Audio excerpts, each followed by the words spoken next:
We're gonna warm up the hip just a little bit before we start stretching and releasing. So first hug your right knee in, stretch your left leg out along the floor.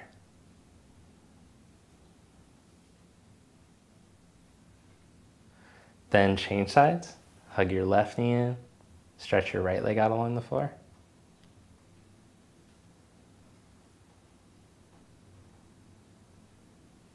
Change legs, hug right knee in, stretch left leg out. Now lift the left heel up a few inches. Hold your navel into the front of the spine and stretch the right arm back. Then change sides. Change sides. Let's get a nice rhythm going with your breath so you don't have to move exactly with me.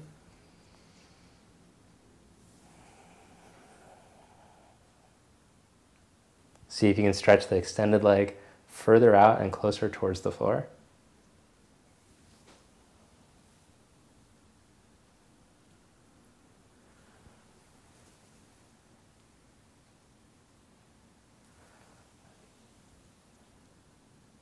Okay, good. Now we're going to do one stretch that is a great stretch to help to open your hip so that we can open up and prepare for a deep psoas release. So let's start with Supta Padangusthasana 2. Take your right leg straight up in the strap and stretch your left leg out along the floor.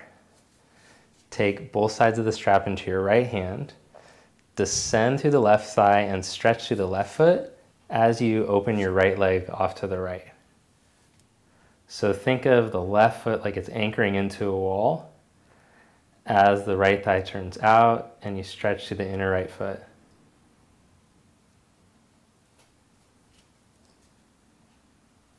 And then lengthen from the inner leg out towards the big toe.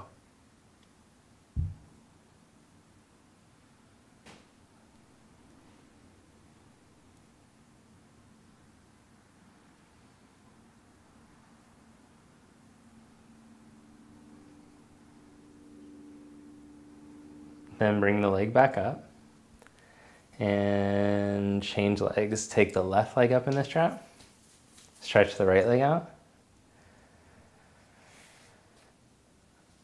and slowly start to open the leg to the left.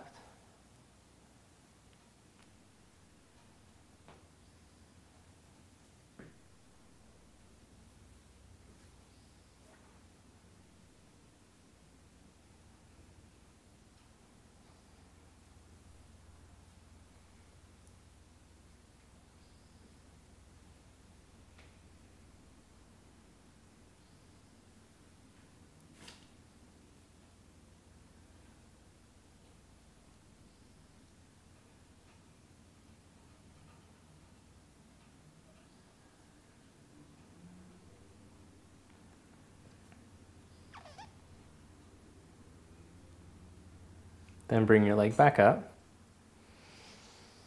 and unstrap your foot. Take your block, lift your hips up, slide the block underneath the sacrum, and let's just take it on the medium height. Adjust the hips, balance the hips on the block. Then without the hips twisting, keep the middle tailbone rooted down, top of the tailbone reaching down as you start to stretch the right leg out.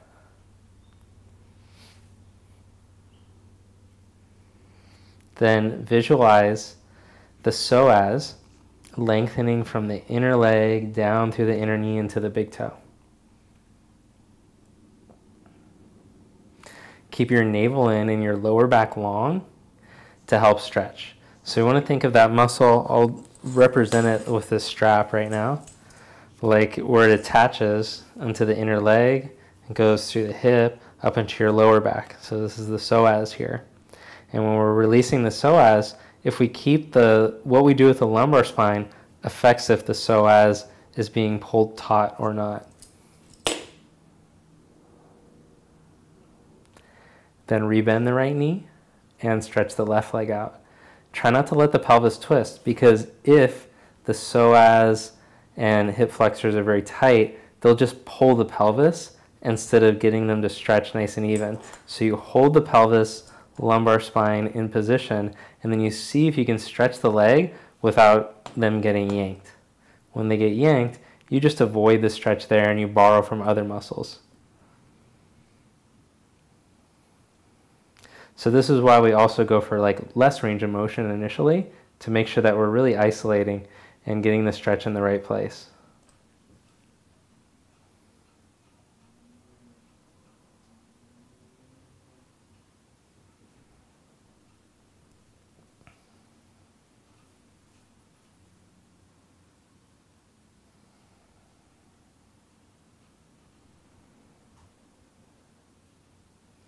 Then rebend your knee and lift your hips up. Move the block to the side and let your back release. Take the feet to the width of the mat. Let the knees fall over to the right. Now, if possible, cross the left ankle on the outside of the right knee. And stretch from the hip down into the knee. Back to center. Change sides. Take the knees over to the right. Take the right heel onto the outside of the left knee and stretch from the hip down into the knee. Lengthen through the low back.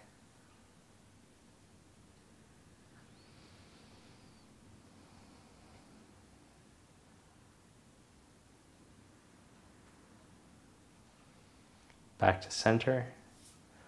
Roll over to your left side and come up. All right, let's do our final stretch for the psoas, which is the big ticket item here. So for this one, we're going to do less big range of motion and more isolating for the first one, and then big range of motion for the second one. So I've taken my left foot over to the left a little, so my left thigh is internally rotated. My right foot over to the right a little, so I have a nice steady base. Then I stack my hip over my knee and I move the buttock towards the back of the knee. I firm down as I draw my belly in so that it starts to pull the psoas.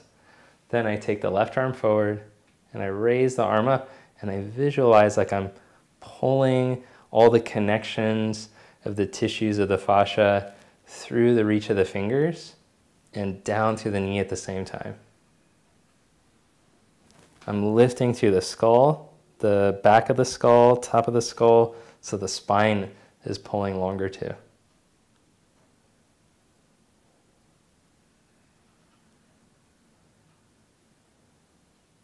Good. Now slowly bring your arm down and release the pull. Let's change legs. So curl your right toes under. Take the right foot to the right so the thigh is internally rotated. Have a nice steady base here. Move the buttock towards the back of the knee, navel in. Take your arm forward. Pull your spine tall. And as you push down through the shin, navel in, buttock down, raise your arm up. Now visualize the tension on the inner hip being pulled long to the reach of the finger.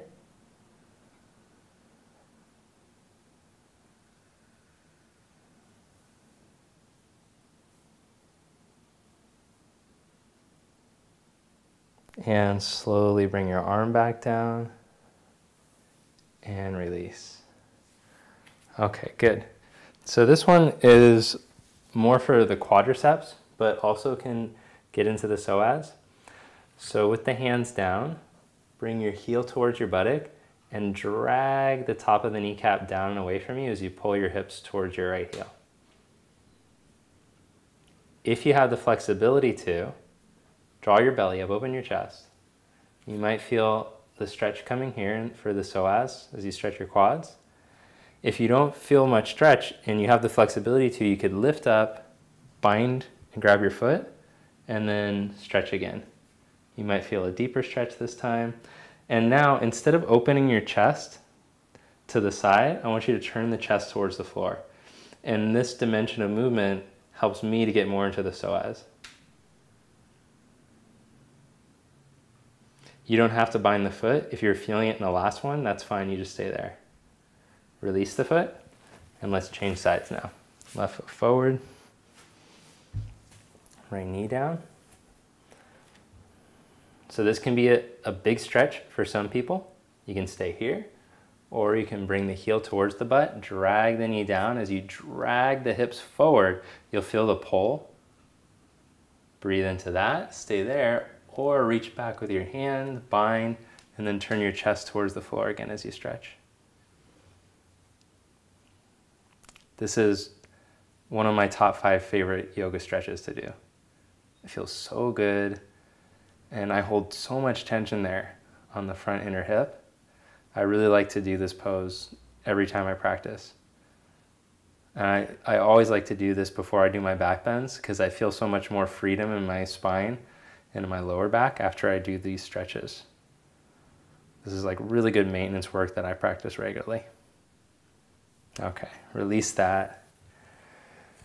And then you can just sit for a moment and see how good it feels at the front of your hips.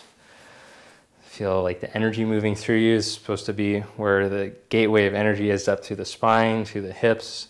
So you might feel that you feel a release of tension, energy in your body. I hope you feel good after releasing your psoas. Thanks for watching.